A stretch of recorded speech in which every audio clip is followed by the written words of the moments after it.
Hey guys, how you doing today? Thank you for joining us. I'm your host, Nate Barger, and I'm going to show you how to create massive wealth and retire in 5 short years. Become a millionaire. 88% of millionaires, according to Fidelity, are self-made. So whatever challenge you're having with overcoming it, just know that 88% of millionaires already overcame those challenges. 90% of those people made their wealth in real estate, which is why I don't know why you would do anything different unless you're Michael Jordan, but he invests in real estate too. So we're going to talk today about this project that I bought just to demonstrate to you guys how to do it, how we found the deal, how you guys can find deals.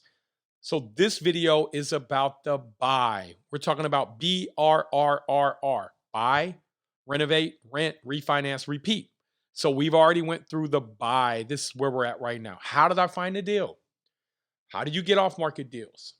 Well, this one was brought to me by somebody. I had put a post out on Facebook and said, hey, anybody who has any deals, send them my way. And I will pay you. I paid, me and my team paid over $2 million in 2019. 2020 was kind of a year we had to pull back, man. We didn't know. And then we didn't realize that there was massive opportunity until probably August or September. So we've been chasing down hotel deals, but we're talking about single family homes, which I want to show you guys everything I know about them. So the buy, we were able to have a guy from Facebook reach out off of a post that I put out, just said, hey, I'm looking for off market deals, send them my way. Now, of course, I got a bunch of deals that weren't good deals, but this one, I said, man, that could be a good deal. There's got to be something wrong with this property. So come to find out, the lady that got it was she kind of does wholesale, but she was real strategic.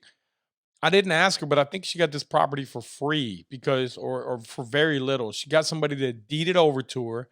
She went down to the tax building and she worked out a payment plan on the building itself. More on that later. I reached out to her. They said it was $60,000. I went out there. She said, after we walked it, she said, I talked with my husband and we want 65,000. And no, this was before I walked it. And I said, well, let me come out and look at it. And so that could be a punch in the gut because you're thinking automatically like, oh man, or so psychologically, but who cares? Focus on the goal, not the circumstances. So I reached out a couple times, no response. Then she called me back. Anyways, I got in touch with her about a week and a half later, walked the property, and it had mold in it pretty bad, which was very advantageous to me because we own a mold company. My nephew is an expert in mold, so anybody who needs to consult with him, I could put some time slots out here for you and charge you to consult with him for an hour. He is IICRC certified, which is a certification you get for dealing with mold, and they are very great. That's a great certification. Um, it gives you guidance on how to deal with mold. So we do mold remediation. We do we'll go and do the sampling, but then we have a third party do the testing for us. That way, we're not testing our own samples. And so went out there and I came back and, went through the house and Matt will tell you he was like probably like overwhelmed, but I was like, some drywall. We're gonna have to gut all this drywall.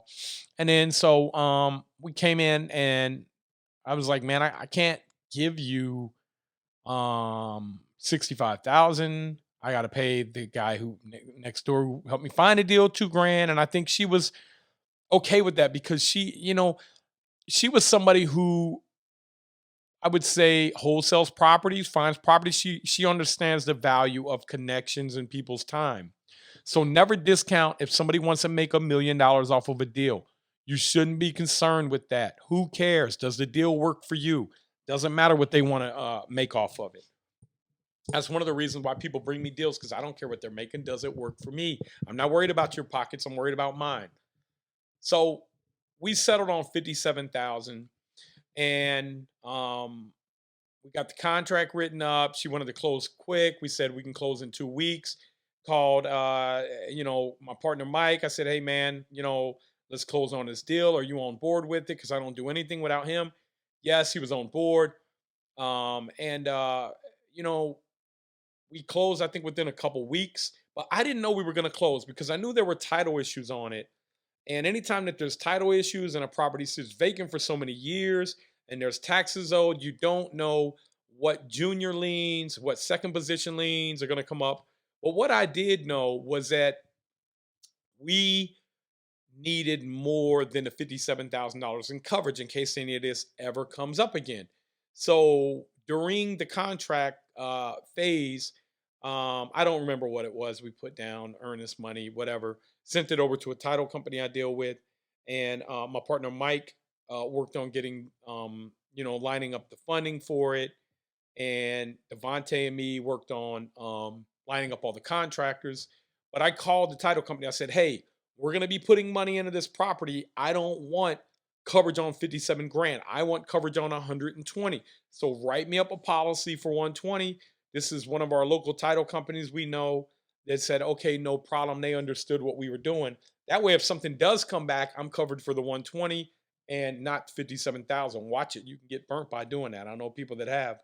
I'm not saying no names, Steve, but that's how we found this property. That's how we bought this property, and it was a pretty easy transaction. But there was one other thing that came up in the buy. There were $15,000 in taxes that were back taxes that were owed on it, but there was a current agreement in place on the property. And so, if I bought this property, I inherited that agreement, or I could take and pay it off. Naturally, I said, well, that's $14,000, $15,000, whatever it was. Um, how can I use that? Is what kind of interest rate is set up on that payment plan? And the title guy said, it's no interest. And I was like, are you kidding me? So I got to essentially borrow 14 or 15 grand of that money for free. I just have to keep up with the payment plan. So instead of us bringing all that cash back and paying that off, we were able to get that money back at closing, which lessened how much money we actually had to borrow. So strategic. So even though we're in this property for 106,844, if you discount it by 14,667.59, we're really only in it for 92,176.89. So I do have to keep up with that payment plan. Otherwise, I'm in default, not the seller, because I now own the asset. The tax plan was with the property, not with her personally. So that was just one of the things that we were able to do on this property. So guys, make sure that you subscribe, hit the like button. This is video one of BRRRR. We got 4 more that we're gonna do over the next couple of days for you guys. We're gonna put this in a playlist, and we're going to really try to just make this for anybody that's starting off. You got to know what title insurance is. Title insurance, what that'll do is it will cover you. Let's say that a judgment comes back later on that property that they missed, that they didn't know about, um, or one that, let's say, the day before we bought it, somebody filed a lien and it hadn't showed up yet. Title insurance will cover that, but you got to be careful, because in the verbiage under title insurance, it says that anything that is known about before closing, we will cover. Have them scratch that out. I've had them scratch that out a bunch of times, because quite honestly, I'm not concerned about things that we know about. That's not what insurance is for. That's like your guy saying, hey, I'm only going to cover you if you're in a wreck, on a wreck that you know you're going to be in. Like, dude, I don't know what wreck I'm going to be in. I can't do that. So make sure that even you as a beginner, you go back and you say, hey, man, I want to cross that out.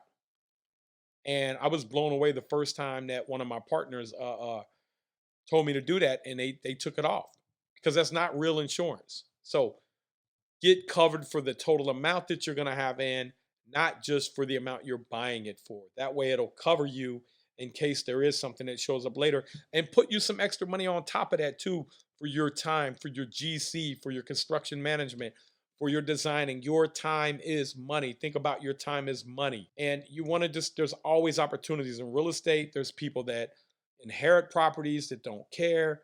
So that's why there's always opportunities. So this video covers the buy. Make sure you subscribe, hit the like button. Please hit the like button. Help the algorithm out, and click on the so you can get notifications whenever we going live or dropping a new video, and go straight out of here on the part 2, the renovation.